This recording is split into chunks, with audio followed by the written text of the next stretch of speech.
સંદેશ ન્યૂઝમાં આપનું સ્વાગત છે। કાળઝાળ ગરમીમાં પાટડી સેવા સદન ખાતે સ્ટેમ્પ લેવા લાગી લાંબી કતારો।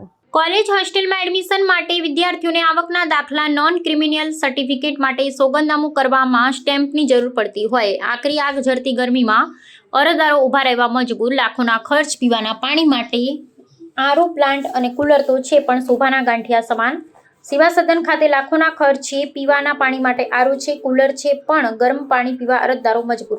સ્ટેમ્પ લેવા સોગંદનામું સર્ટિફિકેટ લેવામાં આખો દિવસ જાય છે, ત્યારે પાણી પીવા માટે અરજદારોને બહારથી પાણીની બોટલ લાવવી પડે છે। રિપોર્ટર મિનહાજ મલિક, સુરેન્દ્રનગર।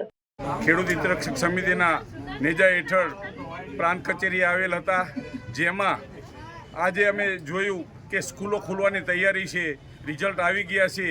એના કારણે દરેક તાલુકાના માણસો, ખેડૂતો તમામ જે સ્ટેમ્પ લેવા આવ્યા છે 10 વાગ્યાથી લાઇનમાં ઊભા છે અને છતાં નથી કોઈ પાણીની વ્યવસ્થા। 10 લાખ રૂપિયાનો ખેડૂત આવક લેતો હોય, આજે તડકે ઊભો હોય અને 10,000 કે 5,000ના પગારદાર માણસો એસીમાં બેઠા બેઠા કાઢી આપે। આ શું છે? કારણ કે પાણીની જો કોઈ વ્યવસ્થા નથી, તડકે ઊભું રહેવાનું।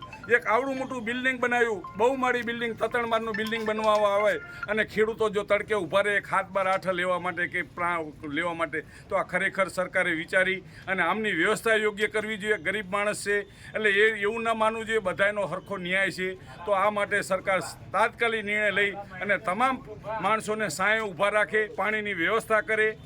કારણ કે સ્ટેમ્પની આવક કેટલી તાલુકાની, કુલ આવક તમે વિચાર કરો, એટલી આવક આવે છતાં જો સ્ટેમ્પ કઢાવવાવાળો માણસ તડકે તપે આજે 2-2 કલાકથી લાઇનમાં ઊભો છે, તો કોઈ બસ ભણતર નહીં, શિક્ષણ નહીં, એના કારણે આપણે સહન કરવાનું ન થઈ શકે સહન। જો ભવિષ્યમાં આ બાબત સુધારો નહીં આવે તો અમે મોટું આંદોલન પણ કરશું।